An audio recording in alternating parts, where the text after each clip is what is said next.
ก็อยากไปอยู่บ่คันว่ามีคนอยากให้ไปเฮ็ดเวียกอยู่ไทยอยากในหมู่บ้านนี่มีจักคนมีน้องหลังนี้ฮะเราไปเฮ็ดแล้วเพื่อนหลังใดเพื่อนไกลๆนี่เพื่อนฝั่งนั่นบ่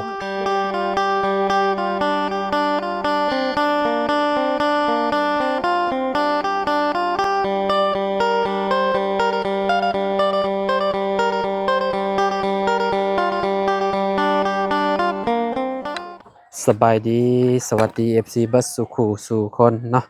พบมาพ้อกันกับเฮาอยู่พี่ได้พี่น้องบัดนี้เนาะบ้านหนองบุตรเนาะโอ้ถึงจังหวะเพิ่นฮดพักเลยบ้านเนาะ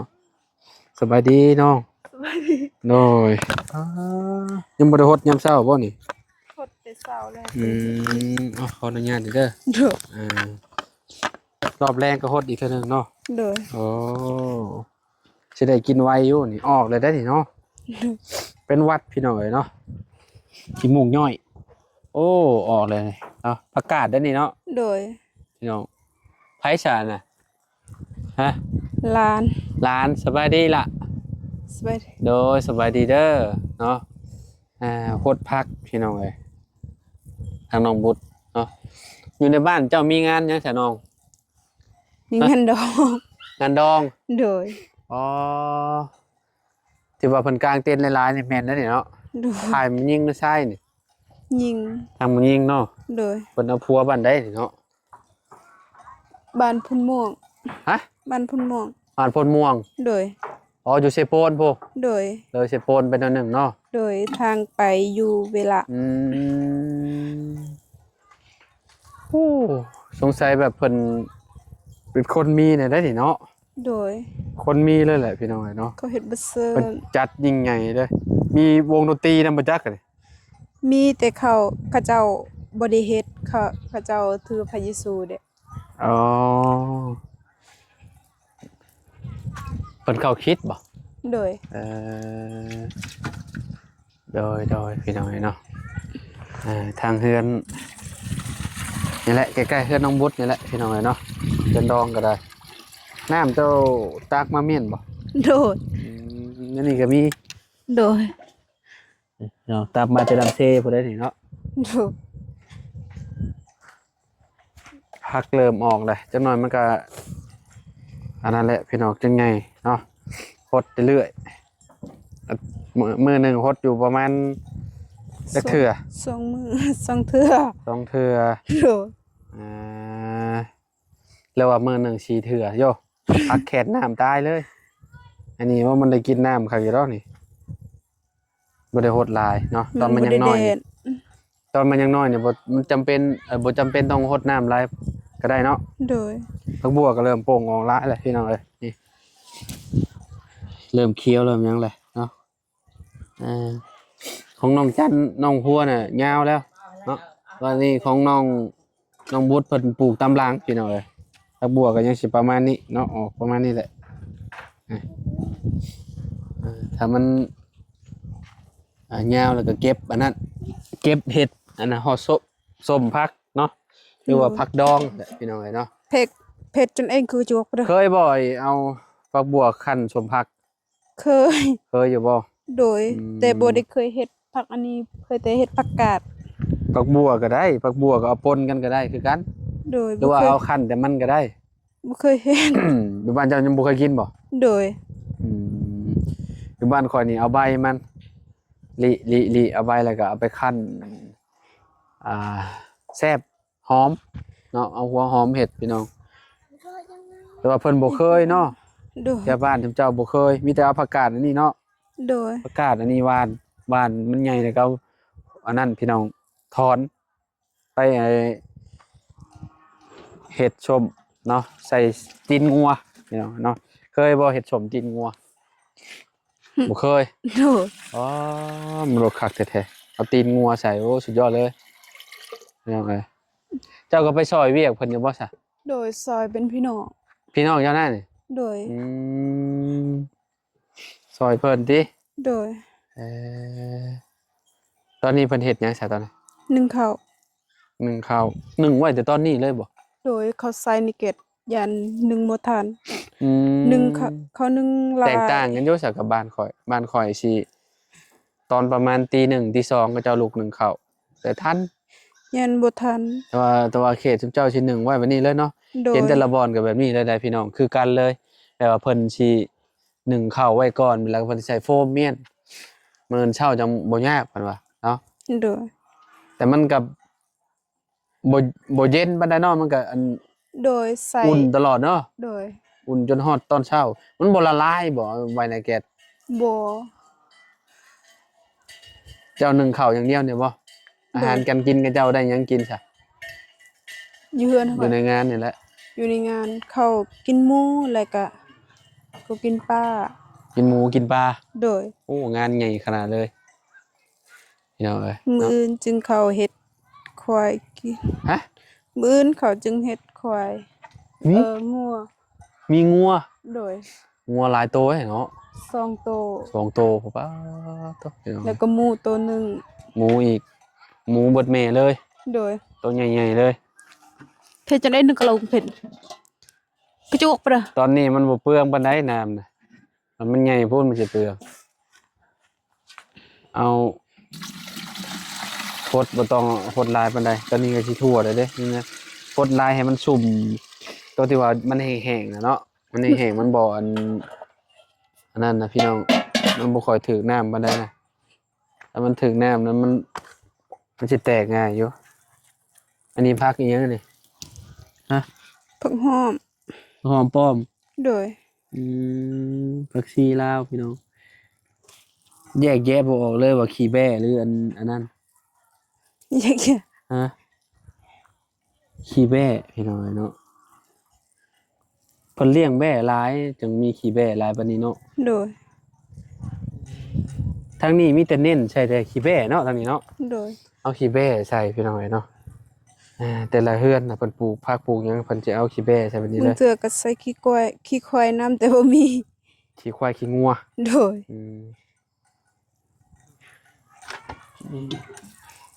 มีคนเข้ามาหาอยู่บ่บางเช้านี่ มี ไผ บ่าวจันแล้วก็บ่าวบุญสารวัตร เพิ่นมีหยังมาให้ มีปิงไก่ ปิ้งไก่ใช่ไก่เชโนบ่ โดย โอ้คักแล้วเคยกินจักเทื่อแล้วปิ้งไก่เชโนน่ะ เคยอยู่ตอนไปเวียง ฮะ เคยอยู่กินตอนไปเวียงเขาขาย อ้าว จอดอยู่ในซิโน เจ้าเคยไปเวียงบ่ โดย เจ้าเคยไปเฮ็ดเวียกอยู่เวียง โดย เอ้าหาก็สิฮู้เด้อเจ้าเคยไปเฮ็ดเวียกอยู่เวียง เฮ็ดเวียกอยู่เวียงแล้วก็เฮ็ดเวียกอยู่ทางแบนลักซาวแล้วก็อยู่สวรรค์ 3บอนเลย โดย อ้าโตพี่น้องเอ้ยเนาะข้อยคิดว่าเจ้าบ่เคยไปไสใช่ดอกที่จริงแล้วคือแบบเจ้านี่เคยไปเฮ็ด3บอนแล้วเฮ็ดงานเนาะ โดย สวรรค์นี่อยู่ได้จักเดือนนี่ 2 อยู่ได้2เดือน โดย แล้วก็กลับมาบ้าน โดย แล้วไปทางแบ่งรักษาวนี่จักเดือน 2 เดือนแล้วก็ลงไปเวียงต่อ อยู่เวียงก็2อยู่หันก็2 โดย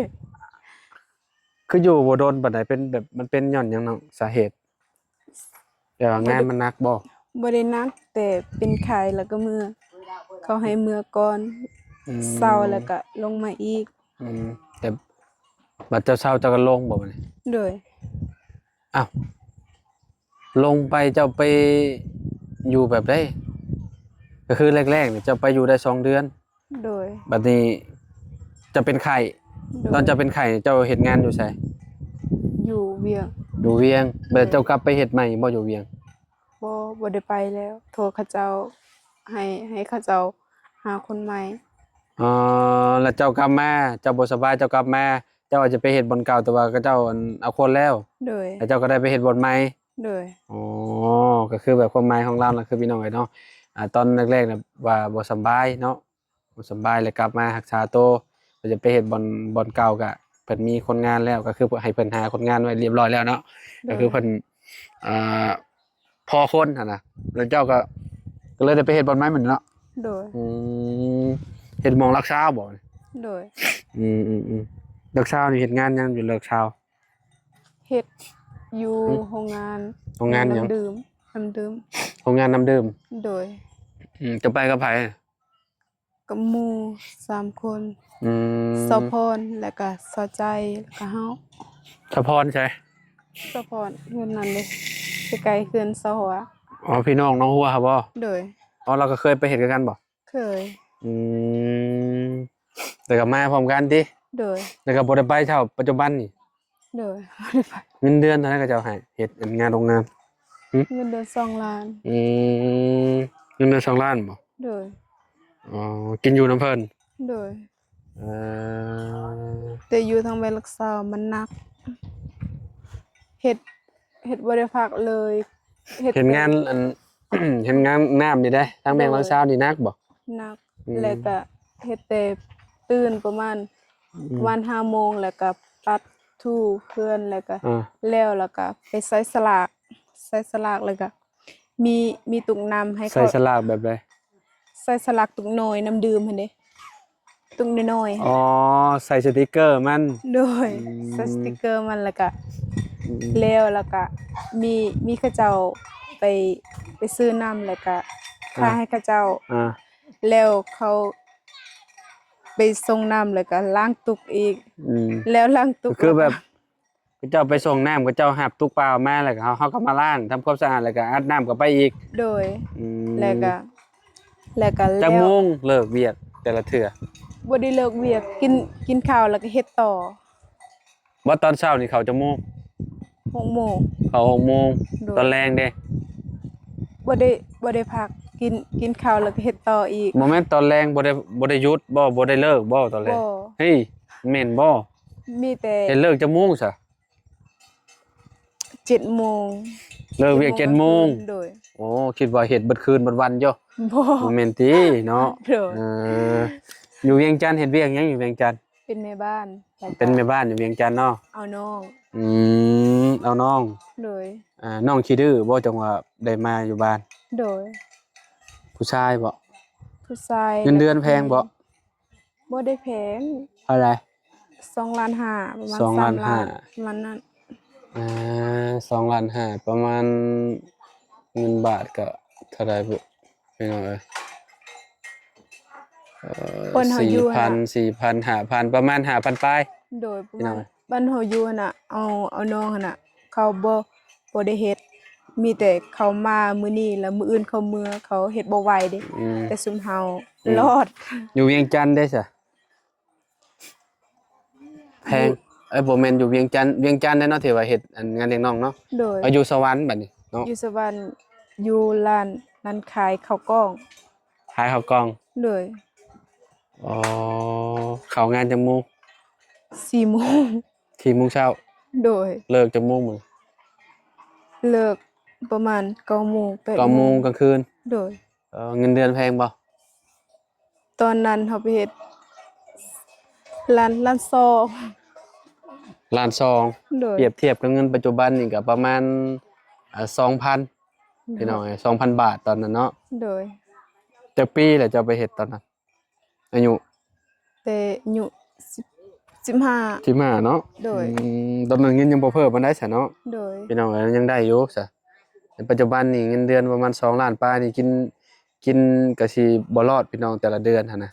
มันบ่คือแต่กี้เงินบ่เพิ่มปานใดเงินหลักแสนนี่ก็เข้าตลาดนี่คือได้แต่ผักพี่น้องเนาะหมูก็กิโล1แสนปลายแหละเนาะยากอีหลีพี่น้องเอ้ยเนาะบ่คิดสิไปอีกบ่ไปสิเบิ่งก่อน มึงสถานการณ์ก่อนติโดยอยากไปอยู่เนาะโดยไปหาเงินเนาะพี่น้องเอ้ยทางน้องจันเคยบอกทีมงานหยังบ่ว่าเคยไปเฮ็ดงานเฮ็ดหยังบ่ได้เคยบ่เคยบอกไผ